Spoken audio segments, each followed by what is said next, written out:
Hello everyone, welcome to easy academic solution. তো আশা করছি তোমরা সবাই ভালো আছো। তো আজকে ক্লাসে আমরা আলোচনা করব অষ্টম শ্রেণী বিজ্ঞান অনুসন্ধানী পাঠের অষ্টম অধ্যায় রাসায়নিক বিক্রিয়া নিয়ে। তো দেখো, এই অধ্যায়ে আমরা কী কী বিষয় সম্পর্কে জানতে পারবো: প্রতীক, সংকেত, যোজনী, রাসায়নিক সমীকরণ এবং বিভিন্ন ধরনের যে রাসায়নিক বিক্রিয়া এবং রাসায়নিক পরিবর্তন, রাসায়নিক বিক্রিয়ার মাধ্যমে শক্তি রূপান্তর এবং রাসায়নিক বিক্রিয়ায় ভরের সংরক্ষণ, এগুলো সম্পর্কে জানবো। তো দেখি আমরা, চলো এই অধ্যায়ে আজকে আমরা কী কী বিষয় নিয়ে জানতে পারি। তো দেখো, আমাদের চারপাশে বিভিন্ন ধরনের রাসায়নিক বিক্রিয়া ঘটে, তোমরা তো সবাই জানো। যেমন আমরা যে রান্না বান্না করি সেইখানে, আবার ধরো লোহার ভিতরে যে মরিচা পড়ে সেইখানে, আবার আমরা যে খাবার খাই সেটাও কিন্তু আমাদের কী করে, আবার শরীর গ্রহণ করে নেয়। এই সব কিছুই কিন্তু এক ধরনের রাসায়নিক বিক্রিয়ার মাধ্যমে হয়ে থাকে। রাসায়নিক বিক্রিয়া হচ্ছে সেই ধরনের বিক্রিয়া যেখানে দুই বা ততোধিক পদার্থ মিলে নতুন একটা পদার্থ তৈরি করে, সেটাকে আমরা কী বলবো, রাসায়নিক বিক্রিয়া বলে থাকি। তো দেখো, নানা ধরনের রাসায়নিক বিক্রিয়ার মাধ্যমে কখনো শক্তি উৎপন্ন হয়, কখনো আবার কী হয়, আমাদের ব্যবহারের জিনিসপত্র তৈরি হয়, আবার কখনো কখনো ওষুধও তৈরি করা হয়।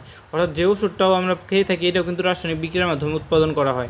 রাসায়নিক বিক্রিয়া বোঝার জন্য আমাদের যে বিষয়গুলো স্পষ্ট ধারণা থাকতে হবে সে বিষয়ে আজকে আলোচনা করা হবে। তো প্রথমে দেখো কী আছে, প্রতীক, সংকেত ও যোজনী। তো দেখো, আগের শ্রেণীতে আমরা কি জেনেছি যে বিজ্ঞানীগণ পৃথিবীর সকল পদার্থকে তাদের গঠন অনুসারে দুই ভাগে ভাগ করেছেন। একটা হচ্ছে কি মৌলিক এবং একটা হচ্ছে যৌগিক। তো মৌলিক কারা? মৌলিক হচ্ছে সেই সকল পদার্থ যাদেরকে ভাঙলে আমরা ওই পদার্থ ছাড়া আর অন্য কোনো পদার্থ পাবো না। আর যৌগিক পদার্থ কোনগুলো? যৌগিক পদার্থ হচ্ছে সেই ধরনের পদার্থ যাদেরকে আমরা ভাঙলে অনেক ধরনের পদার্থ আরও পাবো তাদেরকে ভেতর থেকে। তো দেখো, বিজ্ঞানীরা এ পর্যন্ত 118টি মৌলিক পদার্থের সন্ধান পেয়েছেন। আর যৌগিক পদার্থের সংখ্যা অগণিত, অর্থাৎ গুণে শেষ করা যাবে না। যৌগিক পদার্থ আর মৌলিক পদার্থের সংখ্যা নির্দিষ্ট। সাধারণত এসব মৌলের পুরো নাম না লিখে তাদের ইংরেজি বা ল্যাটিন নামের প্রথম অক্ষর বা দুই অক্ষর দিয়ে আমরা এই মৌলগুলোকে প্রকাশ করি। যেমন হাইড্রোজেনকে আমরা প্রকাশ করি এইচ দ্বারা এবং অক্সিজেনকে প্রকাশ করি ও দ্বারা। তো এইভাবে তাদের নামের সংক্ষিপ্ত অংশ থেকে বা প্রথম অক্ষর দ্বারা যখন তাদেরকে প্রকাশ করব তখন তাকে কী বলা হবে? প্রতীক বলা হবে। তাহলে প্রতীক কি বুঝতে পেরেছো? অন্য একটা পদার্থের বা একটা মৌলের সংক্ষিপ্ত নাম, অর্থাৎ আমরা সংক্ষিপ্তভাবে তাদেরকে যেভাবে প্রকাশ করি সেটাই কি বলা হয়, কি তাদের প্রতীক, অর্থাৎ তাদেরকে নির্দেশ করে এগুলো। আবার কোনো মৌল বা যৌগের অণুর যে সংক্ষিপ্ত রূপকে সংকেত দ্বারা প্রকাশ করা হয়। কোনো অণুর সংকেত থেকে আমরা কি করি, এতে বিদ্যমান পরমাণুর সংখ্যা বোঝায়। যেমন হাইড্রোজেন অণুর সংকেত H2, অর্থাৎ H2 দ্বারা হাইড্রোজেন অণু দ্বারা আমরা কী বুঝি, এখানে দুইটা হাইড্রোজেন পরমাণু যুক্ত হয়ে H2 তৈরি হয়, অর্থাৎ একটা হাইড্রোজেন প্লাস আর একটা হাইড্রোজেন সমান সমান H2, অর্থাৎ এখানে দুইটা হাইড্রোজেন পরমাণু রয়েছে। এইটাকে কী বলা হয়? হাইড্রোজেন অণুর সংকেত। আবার ধরো তোমার যে HCl, হাইড্রোক্লোরিক অ্যাসিড, এটা কিসের সমন্বয়ে তৈরি হয়? হাইড্রোজেন প্লাস ক্লোরিনের সমন্বয়ে কি তৈরি হয়? HCl বা হাইড্রোক্লোরিক অ্যাসিড। এটা হচ্ছে পরমাণু, এই দুইটা পরমাণুর সময়ে একটা নতুন একটা পদার্থ তৈরি হলো, সেটাকে কি বলা হয়? এটা সংকেত। তো দেখো, এভাবে আমরা কি করি, সংকেত দ্বারা পুরো একটা যে পরমাণু যে কি দ্বারা কি পরমাণু দ্বারা একটা অণু গঠিত হয় সেটা আমরা নাম জানতে পারি। তো দেখো, একটি ক্লোরিন পরমাণু রয়েছে ইত্যাদি। তো কোনো যোগের সংকেত লেখার জন্য সে যোগের মৌলগুলো যোজনী সম্পর্কে আমাদের কি করতে হবে? ধারণা থাকতে হবে। তো দেখো, মৌলগুলো একে অন্যের সাথে রাসায়নিকভাবে যুক্ত হয়ে যৌগ গঠন করার সময় কী করে, যোজনীর মাধ্যমে আমরা জানতে পারি কীভাবে যে একটা মৌলের পরমাণু অন্য মৌলের সাথে যুক্ত হবে। আরও সহজভাবে বোঝানোর জন্য আমাদের কি করতে হবে, মৌলিক পদার্থের যোজনীকে এক একটি হাতের সাথে তুলনা করতে পারি। যেমন যে মৌলের যতগুলো হাত তার যোজনী হবে ততগুলো। অর্থাৎ ধরো হাইড্রোজেনের একটা হাত, তাহলে হাইড্রোজেনের যোজনী ধরো 1। আবার ধরো কার্বনের 4টা হাত, তাহলে কার্বনের যোজনী কয়টা হবে? 4টা। আবার ধরো অক্সিজেনের 2টা হাত, তাহলে অক্সিজেনের যোজনী কয়টা হবে? 2টা।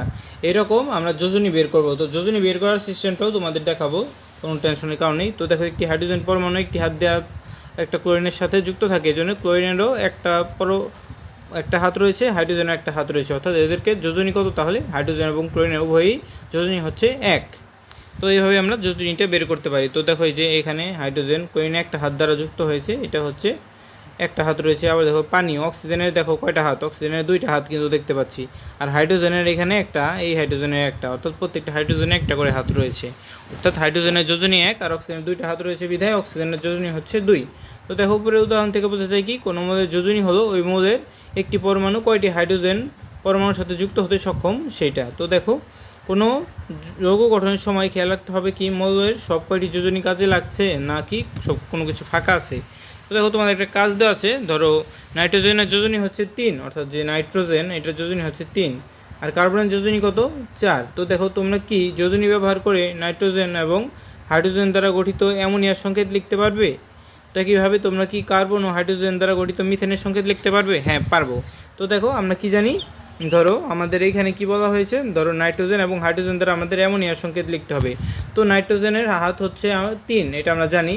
আর ধরো হাইড্রোজেনের হাত কত, হাইড্রোজেনের হাত হতে 1টা। তাহলে এখানে তোমার অ্যামোনিয়ার সংকেতটা কী হবে, ধরো N+H, অর্থাৎ নাইট্রোজেন এবং হাইড্রোজেন যুক্ত হয়ে কী হবে, দেখো NH3 গঠিত হবে। অর্থাৎ দেখো এখানে আমরা এই NH3কে যদি আমরা এইভাবে লিখি তাহলে এইভাবে থাকবে N, আর ধরো 1টা 2টা 3টা, অর্থাৎ 3 হাতে 3টা হাইড্রোজেন যুক্ত থাকবে। তো এইভাবে আমরা কি করতে পারি, অ্যামোনিয়ার সংকেত লিখতে পারি। অ্যামোনিয়ার সংকেত তাহলে কি NH3, ঠিক আছে। তো একই রকমভাবে আমাদের কী করতে বলা হয়েছে, দেখো কার্বন ও হাইড্রোজেন দ্বারা গঠিত মিথেনের সংকেত লেখা হয়েছে। তো কার্বনের হাত কত, 4টা। আবার হাইড্রোজেনের হাত কয়টা, হাইড্রোজেনের হাত 1টা। তাহলে দেখো কার্বনের আমরা কী করি, 4টা হাত দেই। ধরো এই যে এখানে কার্বনের 4টা হাত আঁকি, 1 2 3 4। তাহলে প্রত্যেক হাতে একটা একটা করে হাইড্রোজেন যুক্ত করতে হবে। এভাবে প্রত্যেক হাতে একটা একটা করে আমরা কী করব, হাইড্রোজেন যুক্ত করব। তাহলে মিথেনের সংকেত কি, CH4। তো এইভাবে আমরা মিথেনের সংকেতটা লিখব। তো দেখো এরপরে বলা হয়েছে কোনো মৌলের যে একাধিক যোজনী থাকতে পারে, যেমন সালফারের যোজনী 2ও হয়, আবার 4ও হয়, আবার আয়রনের 3ও হয়, আবার 2ও হয়। তো দেখো নিচের ছকে কিছু মৌলের যে প্রতীক সহ যোজনী উল্লেখ করা হলো। তো দেখো এখানে আমরা যে হাইড্রোজেন দেখতে পাচ্ছি, হাইড্রোজেনের প্রতীক হচ্ছে H এবং এর যোজনী হচ্ছে 1। এগুলো তোমাদের কি নর্মালি মুখস্থ করতে হবে যে কোনটা যোজনী কত। এগুলো তোমরা যদি কয়েকদিন দেখো তাহলে তোমার অটোমেটিক এটা মনে থেকে যাবে যে কার প্রতীক কী এবং কার যোজনী কত। এবং ক্লোরিনের হচ্ছে 1 এবং সোডিয়ামেরও 1, এবং সোডিয়ামকে ম্যাগনেসিয়ামে আমরা এনটি দ্বারা প্রকাশ করি এবং ম্যাগনেসিয়ামের যোজনী 2, এবং সালফারকে আমরা এস দ্বারা প্রকাশ করি, সালফারের 2ও হতে পারে, 4ও হতে পারে।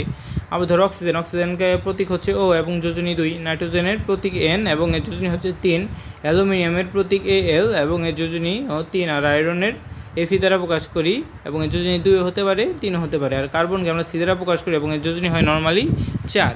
তো এইভাবেই আমরা এগুলো মনে রাখবো। তো দেখো যে মৌলিক পদার্থের পরমাণুর মতো কিছু পরমাণু গুচ্ছ যৌগ গঠনে অংশ নেয় এবং তারা স্বাধীনভাবে থাকতে পারে না। এই জাতীয় পরমাণু গুচ্ছকে কী বলা হয়, যৌগমূলক বা রেডিক্যাল।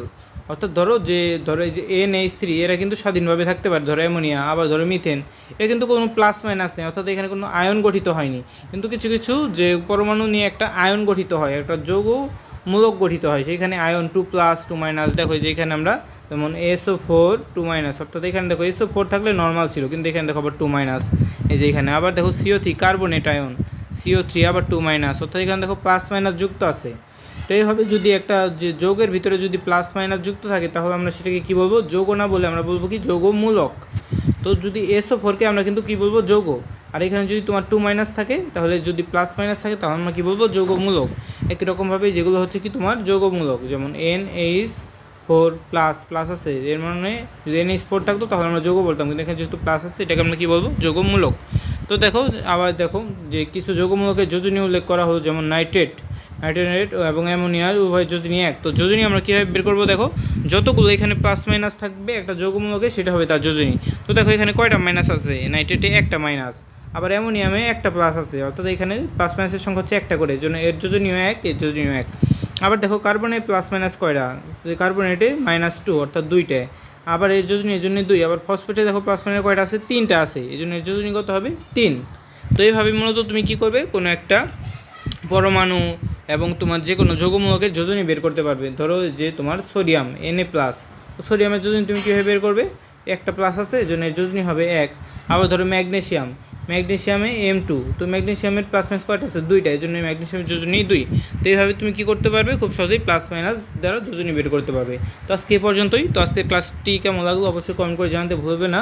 পরবর্তী ক্লাসে আমরা যে এখান থেকে শুরু করব যোজনী ব্যবহার করে যৌগের আণবিক সংকেত লেখার নিয়ম।